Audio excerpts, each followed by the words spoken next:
मान्य केलंय, काल मंत्र्यांनी हे मान्य केलं की जवळपास 4.25 लाख अर्ज जे आहे ते अवैध होते. तुम्ही जो मुद्दा लावून धरला होता त्याला यश आलंय असं म्हणता येईल का? कारण त्यामुळे शासनाचं एक मोठं नुकसान होता वाचलंय. वाचलेलं नाही ते. जर बॅक साईड पाठीमागं जर गेलं ना तर पैसे उचलून घेऊन गेलेले आहेत ते. शासनाचं वाचलेलं नाही. शासनाने 350 कोटी दाखवलं. माझं स्पष्ट मत आहे की हा भ्रष्टाचार 5000 कोटीच्या वरती जाणार आहे आणि त्यासाठी माननीय मुख्यमंत्री महोदय हे परदेश दौऱ्यावरून आल्याच्या नंतर मी लेखी पत्र तयार करून ठेवलेलं आहे, पण तो अधिकार त्यांचा आहे. मुख्यमंत्री महोदयांनी सभागृहामध्ये जाहीर केलेलं आहे बरं का की आम्ही याच्यावरती सखोल चौकशी नेमू. तर सखोल चौकशी नेमावी आणि एका कमिशनर किंवा माननीय सचिवाच्या अध्यक्षतेखाली चौकशी समिती नेमावी आणि याची चौकशी करावी.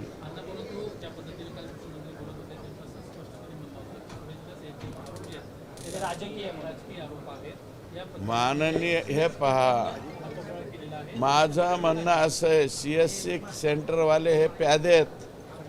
CSC सेंटर मग एकाच तालुक्यातले CSC सेंटर सगळीकडे कसे जातात?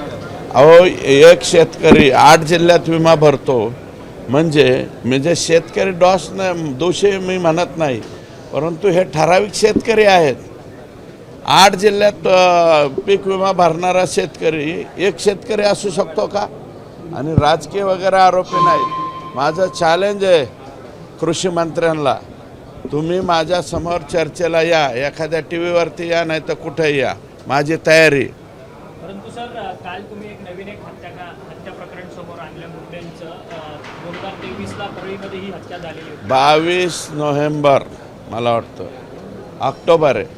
22 ऑक्टोबर 2023ला महादेव दत्तात्रय मुंडे या तरुण माणसाचा खून झालेला आहे आणि त्या खुनाचा अद्याप एकही आरोपी अटक केला गेलेला नाही. आरोपी सुशील म्हणून जो आकाचा पोरगा आहे त्याच्या अवतीभोवती फिरताना दिसतात.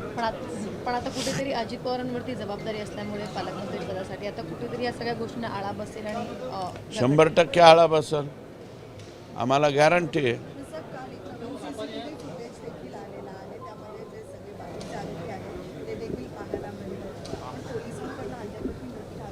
नाही, ते गँग्स ऑफ वासेपूर, ते सगळं वासेपूर जे आहे ते सगळं हेच आहे. हेच खंडणीवाले, हेच खुनावाले, हेच सगळे आहेत. त्याच्यामुळं यांना सजा मिळणार.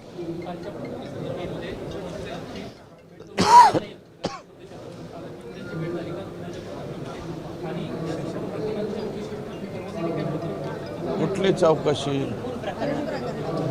त्या महादेव मुंडेच्या ना, महादेव मुंडेंच्या खून प्रकरणामधलं मी पत्र तयार केलं आहे. करुणा मुंडेंच्या बाबतीतलं पत्र तयार केलं आहे आणि ते गणेश मुंडे जे चड्डी काढणार होते खासदारांची, त्यांच्या बाबतीतलं पत्र लिहिलं. परंतु सर, या सगळ्या प्रकरणामध्ये राजेभाऊ फड जे राष्ट्रवादी काँग्रेस शरदचंद्र पवार पक्षाचे स्थानिक नेते आहेत, त्यांना बोलण्याचा प्रयत्न केला जातो. सांगितलं होतं स्पष्टपणे, आकानी सांगितलं होतं, महादेव मुंडेच्या प्रकरणामध्ये राजाभाऊ फड मुख्य आरोपी करा आणि आणखी 5 लोक त्यांच्या पक्षाचे नाहीत त्यांना पण आरोपी करा. या सगळ्या हत्यांची मालिका जी आहे ती परळी आणि बीडमध्ये. बीड नाही, परळीत. परळी सोडून हे जेवढ्या हत्या सांगितलेल्या आहेत ना, परळी सोडून फक्त पहिली हत्या ही संतोष देशमुखची झालेली, बाकी सगळ्या हत्या ह्या परळीत झालेल्या. म्हणजे याच्यावरून परळीचं वातावरण ओळखून घ्या तुम्ही. सर, पीक विम्याच्या संदर्भात तुम्ही आक्रमक भाषण जे आहे ते विधानसभेमध्ये हिवाळी अधिवेशनामध्ये केलं होतं. राजेश विटेकर जे राष्ट्रवादी काँग्रेस अजित पवार पक्षाचे आमदार आहेत, त्यांच्या सोनपेठ तालुक्यातलेच अनेक पीक विमे जे आहेत ते परळीच्या CSC सेंटरमधून काढले गेलेले. 13,190 हेक्टर आहे एकट्या सोनपेठमध्ये.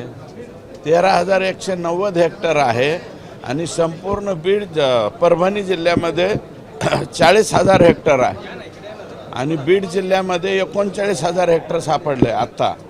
आणि जे कृषी मंत्री महोदय म्हणतायत ना की 350 कोटीचाच घोटाळा झाला. हा 350 कोटीचा नाही. कृषी मंत्री महोदय, तुम्ही आत्ता चार्ज घेतलेला आहे. टोटल डॉक्युमेंट्स पाहिजे असतील तर आम्ही डॉक्युमेंट तुम्हाला प्रोव्हाइड करतो. 5,000 कोटीच्या वरती हा घोटाळा गेलेला आहे. एबीपी माझा, उघडा डोळे बघा नीट.